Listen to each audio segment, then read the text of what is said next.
You think silence means peace. You think distance means strength.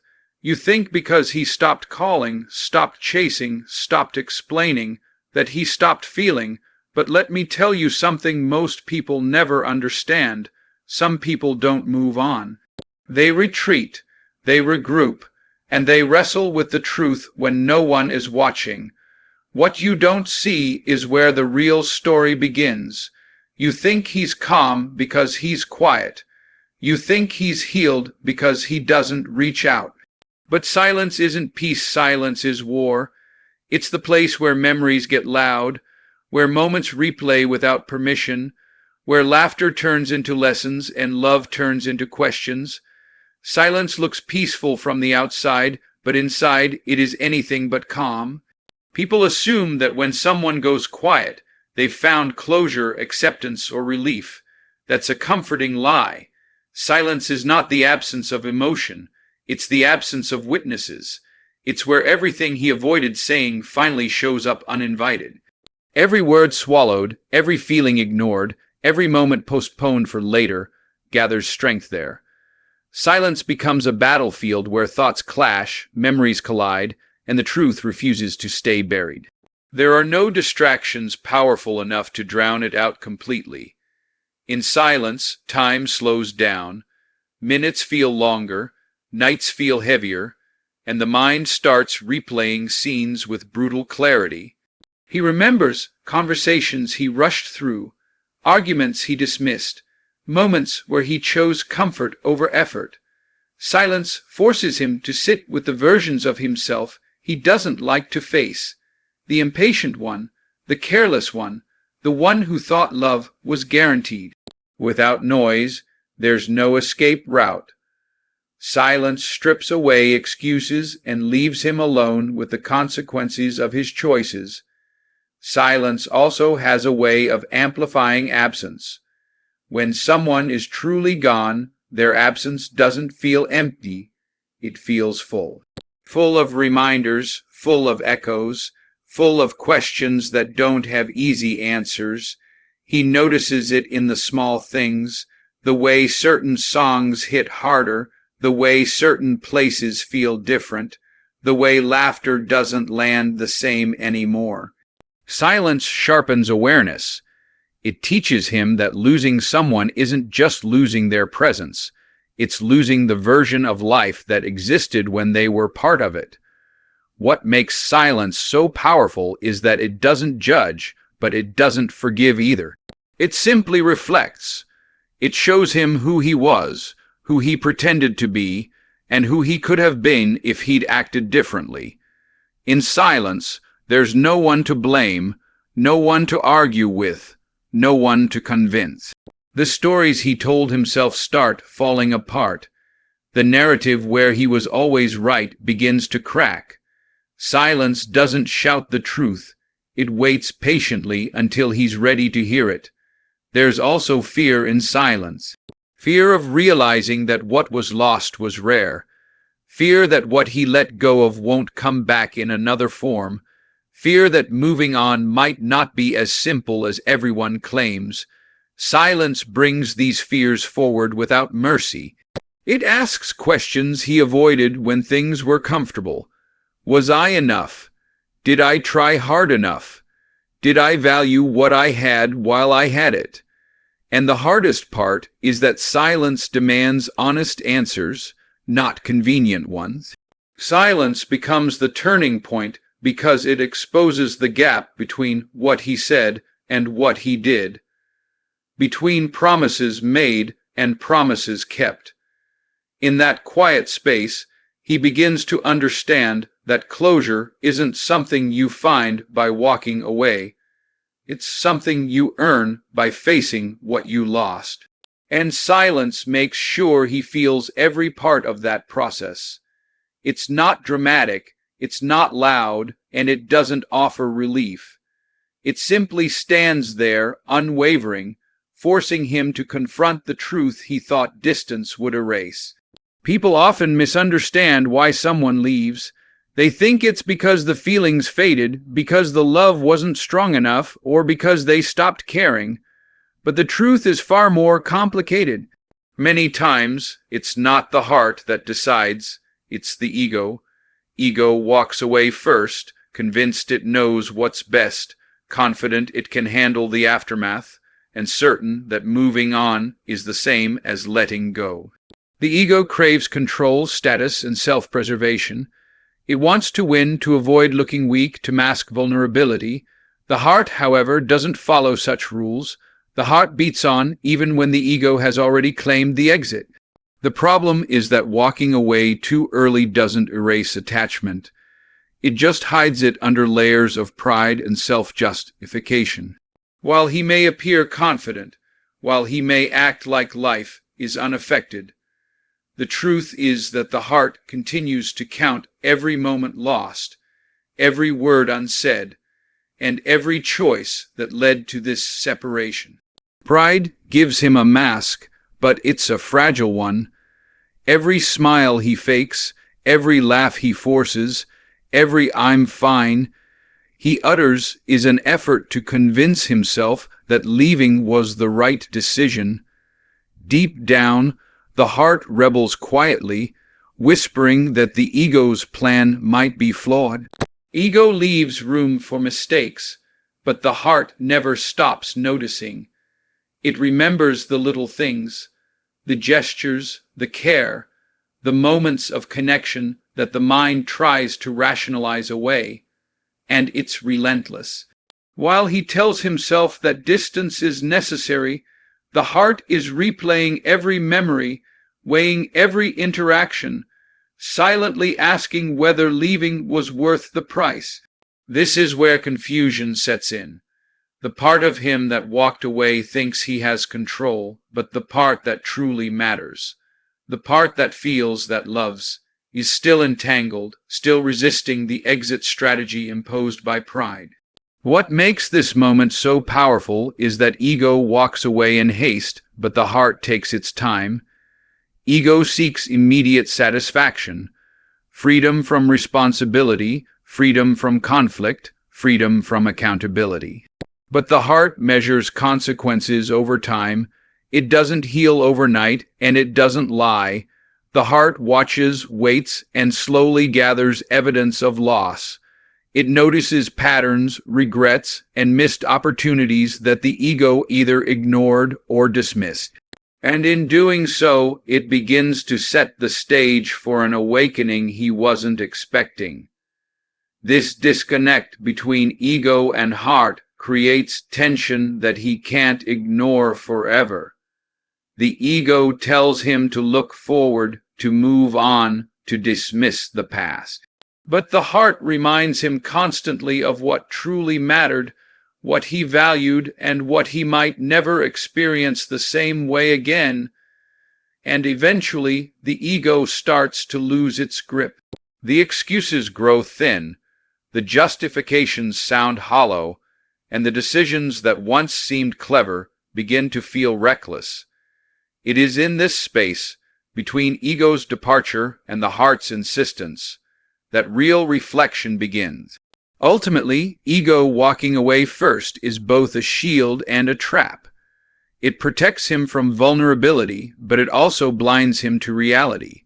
It allows him to avoid pain for a while, but it cannot avoid consequences forever.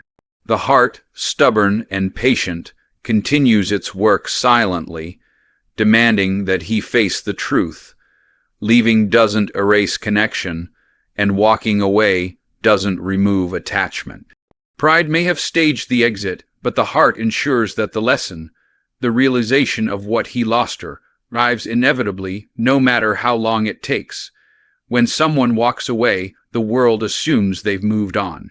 They see new faces, new routines, new experiences, and they conclude that life has returned to normal. But what they don't see is the quiet truth. Distraction is his favorite lie. It's a tool he wields to convince himself that he's fine, that he's in control, that the emptiness doesn't matter. Every party, every social outing, every late night scroll through other people's lives becomes a carefully orchestrated attempt to keep the mind busy and the heart numb. Distraction doesn't heal, Distraction hides the pain long enough to make it tolerable. Distraction works because it is easy to do.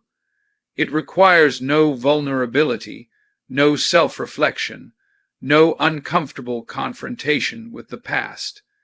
He can fill his days with work, hobbies, or meaningless conversations. He can laugh, smile, and appear perfectly content. But beneath this facade, the mind continues to replay the moments he thought he could forget. Every small memory that resurfaces pierces through the illusion of being okay. He tells himself he's fine, but the quiet moments, those solitary hours before sleep, reveal the truth. Distraction is temporary, and the heart remembers everything. The danger of distraction is that it delays growth. While he keeps busy, the lessons of loss go unlearned. He doesn't allow himself to fully process the feelings of regret, longing, or guilt that accompany separation. Instead, he fills the silence with noise, noise meant to comfort, to avoid, to deny.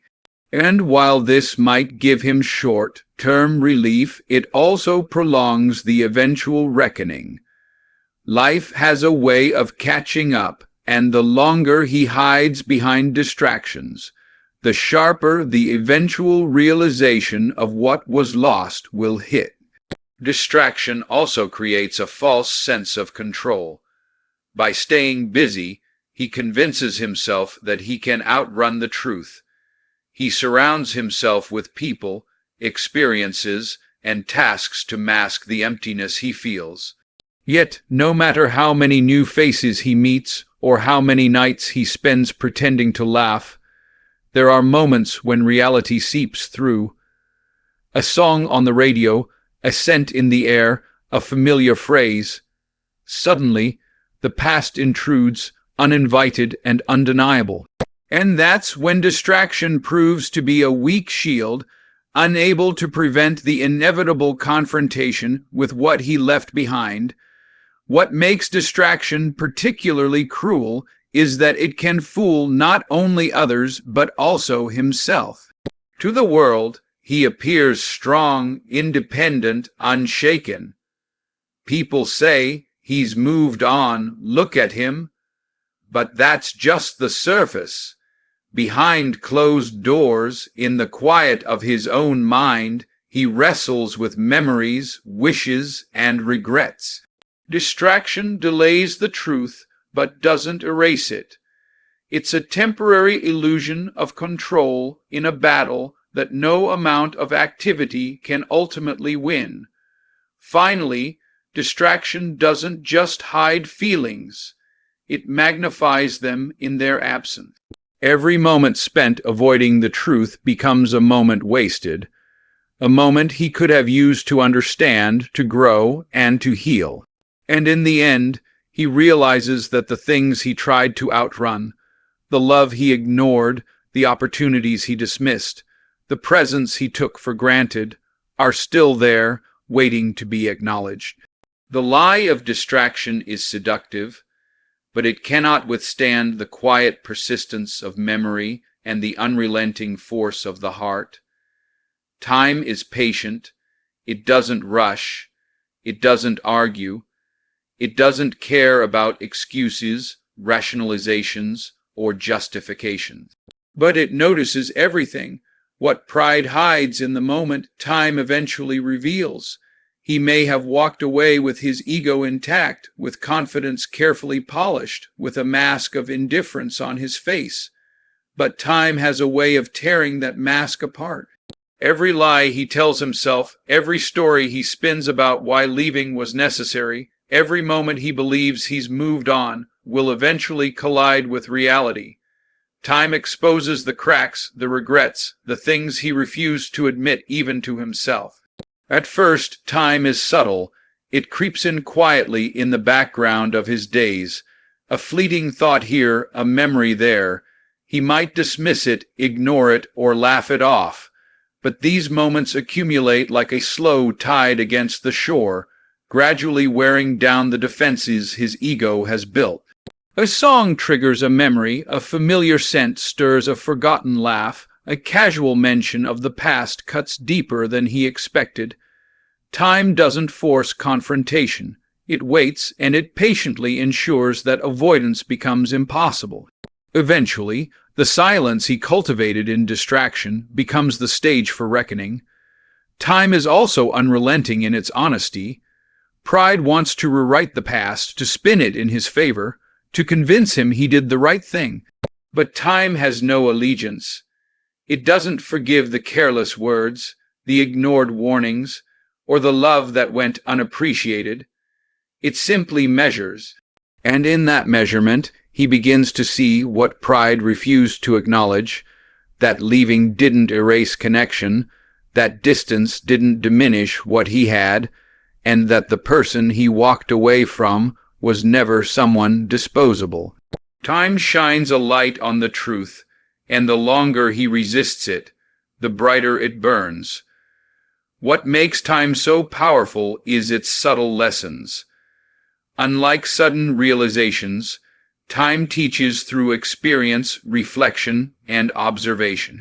He sees patterns he couldn't see before. He notices how absence changes perspective, how regrets manifest in small, quiet ways, how the love he ignored cannot be replicated or replaced. Time doesn't berate him. It simply presents reality with patience and precision. And with each passing day, the weight of what pride tried to hide grows heavier on his conscience. Eventually, pride begins to crumble under time's scrutiny. The excuses he leaned on, the "I needed space," the "it's better this way," the "I'm fine," start to sound hollow even to him. The confidence he wore like armor feels thinner, more fragile.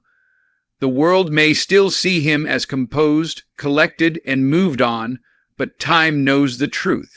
And in the quiet moments when no one else is watching, he feels the realization settle in.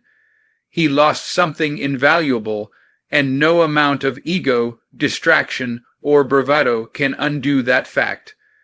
Time also teaches patience, something pride never mastered.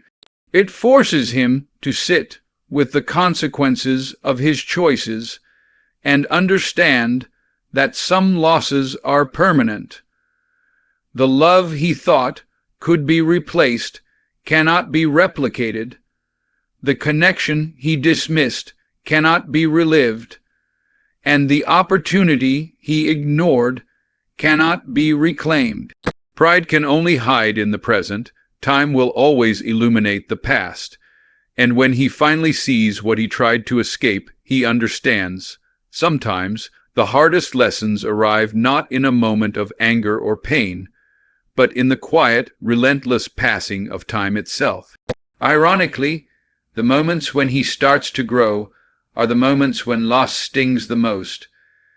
Growth is painful because it forces self-awareness, reflection, and accountability, all things he avoided when he walked away.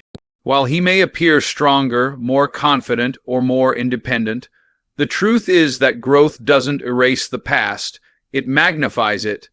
Suddenly, he begins to see the patterns he ignored, the mistakes he repeated, and the opportunities he failed to seize.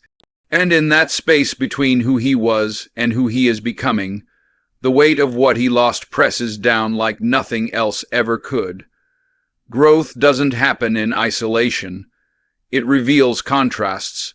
It shows him what he lacks, what he took for granted, and what he cannot recreate. He starts comparing new experiences with what he had with you, realizing that some things are irreplaceable. He notices the depth of the connection, the ease of trust, the comfort of genuine understanding, things he can't manufacture or stumble into accidentally. The very process of becoming better forces him to confront the truth. Improvement only highlights absence, and absence only highlights what he lost. It's in growth that self-reflection becomes unavoidable. He begins asking himself questions he never dared to consider before.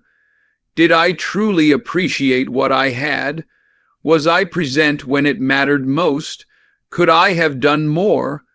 These questions are uncomfortable because they have no simple answers. They linger, demanding honesty and leaving no space for ego-driven excuses. As he matures, he realizes that leaving wasn't a neutral act. It had consequences that time and distance cannot undo. Growth is beautiful, but it is also a mirror that reveals failures he never wanted to see.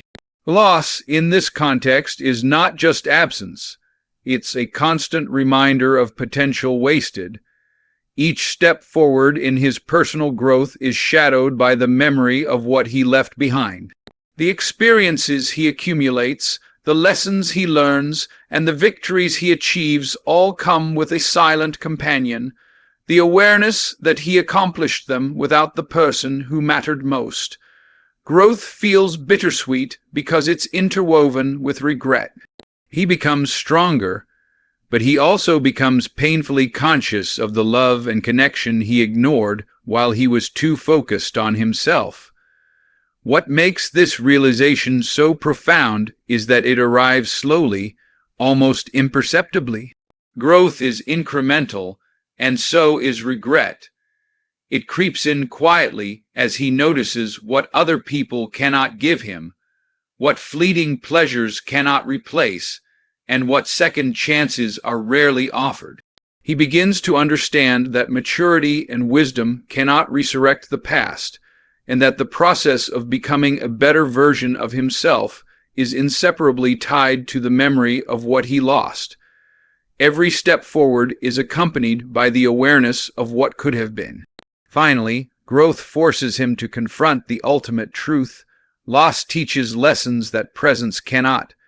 It reveals priorities, exposes values, and clarifies what truly matters.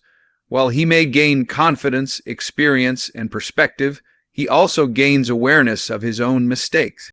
The very things that make him better in life also make him acutely aware that some losses cannot be recovered, and that love once lost casts a shadow over every step of progress.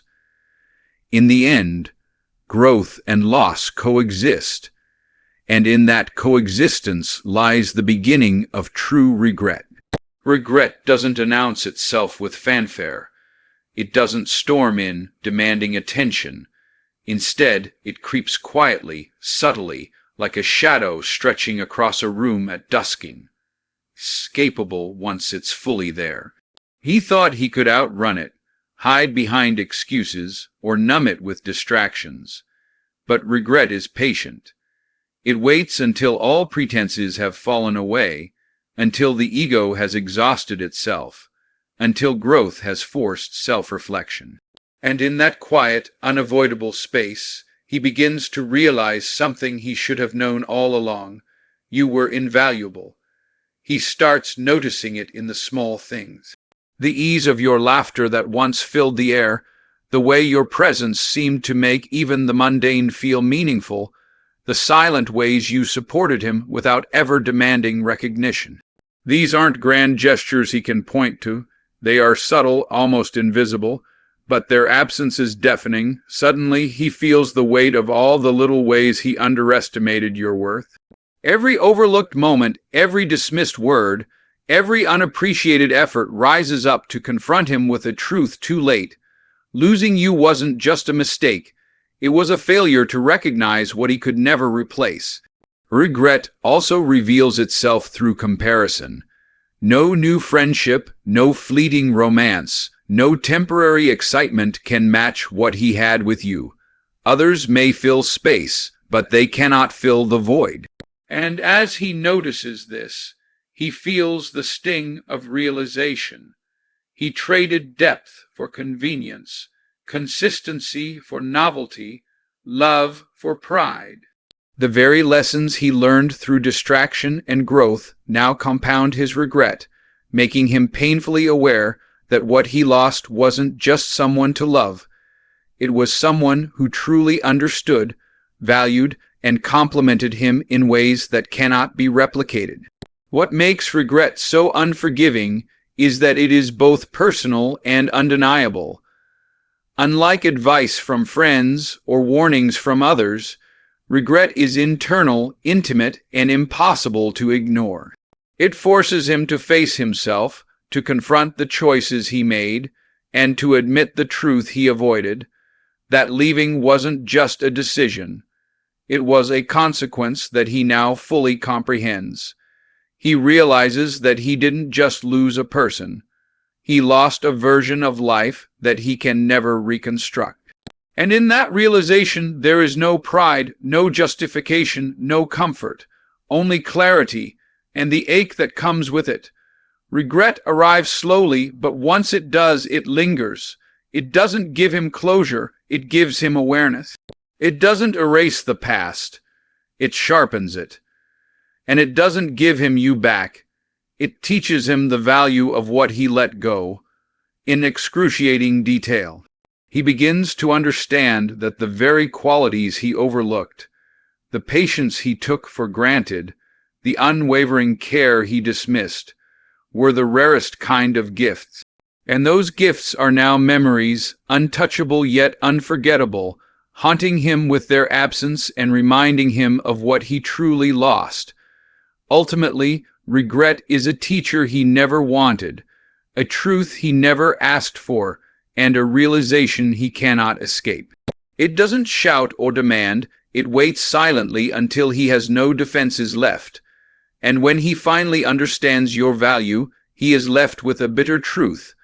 What was once taken for granted is now irretrievably gone, and no amount of time, effort, or pride can change that. It's a lesson written not in words, but in the quiet echo of absence, in the void that only you could fill, and in the undeniable truth that some losses are permanent. So no, don't be fooled by his silence. Don't mistake distance for freedom, and don't confuse absence for indifference. Because sometimes the moment he starts regretting losing you is the moment you've already learned your own worth.